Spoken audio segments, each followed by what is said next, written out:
আমার কলকাতা নিউজ, কথা হবে সামনাসামনি।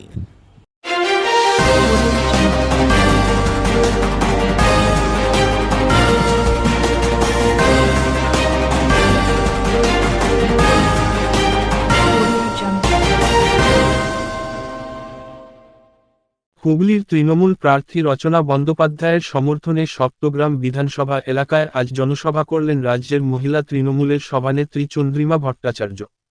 এদিনের সভায় প্রার্থী রচনা বন্দ্যোপাধ্যায় ছাড়াও উপস্থিত ছিলেন মন্ত্রী স্নেহাশিস চক্রবর্তী, বিধায়ক তপন দাশগুপ্ত, বিধায়ক অসিত মজুমদার, বিধায়িকা অসীমা পাত্র, জেলা সভানেত্রী শিল্পী চট্টোপাধ্যায়, যুব সভাপতি শুভদীপ মুখোপাধ্যায়, শ্রমিক সভাপতি মনোজ চক্রবর্তী, সভাধিপতি রঞ্জন ধারা সহ জেলা তৃণমূলের অন্য নেতৃত্ব। কংগ্রেসের পক্ষ থেকে আমাদের যে সাংগঠনিক জেলা, সেই সাংগঠনিক জেলার পক্ষ থেকে এই সভা ডাকা হয়েছে। এখানে জেলার সভাপতি অর্থাৎ আমাদের মূল সংগঠনের সভাপতি অরিন্দম গুই রয়েছেন, বিধায়কও।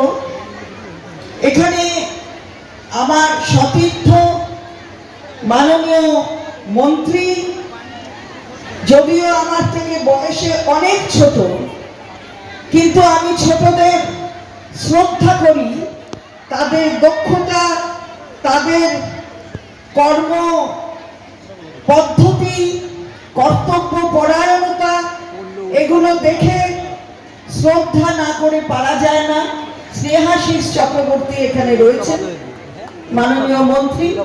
এখানে অসিত রয়েছে, অসিত মজুমদার, সম্মানীয় বিধায়ক, এবং বহুদিনের আমাদের অত্যন্ত নিষ্ঠার সাথে যেরকম কর্মীরা কাজ করেন সেরকম কর্মী অনেক দিনের, এবং সেই থেকে আজকে এই জায়গায় এসেছে। অসিত এখানে উপস্থিত আছে, আমি ধন্যবাদ জানাই। শিল্পী চ্যাটার্জি এই সাংগঠনিক জেলার আমাদের তৃণমূল মহিলা কংগ্রেসের সভানেত্রী এবং বাঁশবেড়িয়া পৌরসভার উপপৌর প্রধান এখানে উপস্থিত আছেন। এখানে অশোক দা আমাদের দীর্ঘদিনের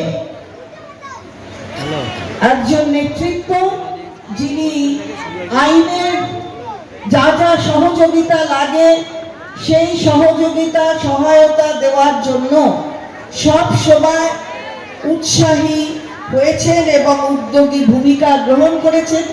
অশোক দা এখানে রয়েছেন, আরও সবাই এখানে রয়েছেন, অর্থাৎ বিভিন্ন পৌরসভার পৌর প্রধান সহ এইখানকার আমাদের যিনি সভাপতি তারা সহ বিভিন্ন জায়গা, এই হুগলি যে লোকসভা কেন্দ্র, সেই লোকসভা কেন্দ্রের অন্তর্গত আমাদের যারা নেতৃত্ব রয়েছেন, দলীয় নেতৃত্ব, তারা এখানে উপস্থিত আছেন। আমার সামনে আমার এতদিন ধরে দেখেছি, আর সেই 2011 থেকে দিদিকে আমরা চিনি। আমার তার প্রতি অগাধ শ্রদ্ধা ছিল, অগাধ শ্রদ্ধা সব সময়, প্রতিদিন প্রতিনিয়ত। আমার মনে হতো যে একজন মুখ্যমন্ত্রী, সারা ভারতবর্ষের 30টা রাজ্যের মধ্যে একজন মুখ্যমন্ত্রী, আমাদের পশ্চিমবাংলার মুখ্যমন্ত্রী, যিনি একজন নারী, তিনি একজন মহিলা, এবং তিনি একমাত্র যে পশ্চিমবাংলার রাজ্যকে উন্নয়নের দিকে ঠেলে নিয়ে যাচ্ছেন, এবং তিনি আমাদের জন্য যা ভাবছেন, আর রাজ্যের কোন মুখ্যমন্ত্রী তার রাজ্যের জন্য এতটা ভাবেন কিনা আমার প্রশ্ন। কারণ দিদি আমাদের জন্য যা করছেন, দিদি আমাদের জন্য যা ভাবছেন, আমরা প্রতি মুহূর্তে প্রতিনিয়ত সেটা উপলব্ধ করতে পারছি। যারা তৃণমূল কংগ্রেসকে ভালোবাসেন তারাও জানেন, যারা বিরোধী পক্ষ তারাও জানেন, আর তারা জানেন বলে প্রতিদিন আমাদেরকে এইভাবে হেনস্থ করেন এবং আমাদের প্রত্যেকটা কাজ থেকে আমাদেরকে বঞ্চিত করেন, এবং দিদিকে সর্ব জায়গায় ছোট করে দেখানো হয়, তৃণমূল কংগ্রেস পার্টিকে সর্ব জায়গায় ছোট করে দেখানো হয়।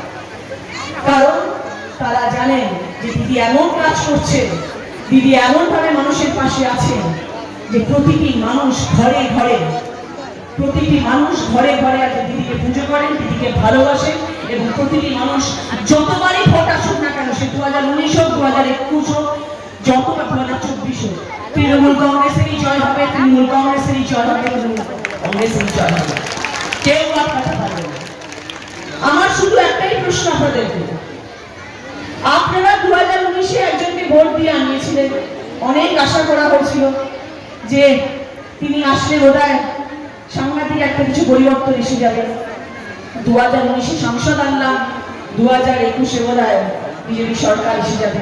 কিন্তু বিজেপি সরকার তো দূরের কথা, 2021-এ যখন তৃণমূল কংগ্রেসের এরকম বিপুল জয় হলো আর তারা এরকম বিরোধী পক্ষ যখন গোহারান হেরে গেলেন, তখন তারা ভাবলেন যে কিভাবে এদেরকে এখন দমানো যায়, কিভাবে এদেরকে এখন সর্ব জায়গা থেকে। আমার কলকাতা নিউজ, কথা হবে সামনাসামনি।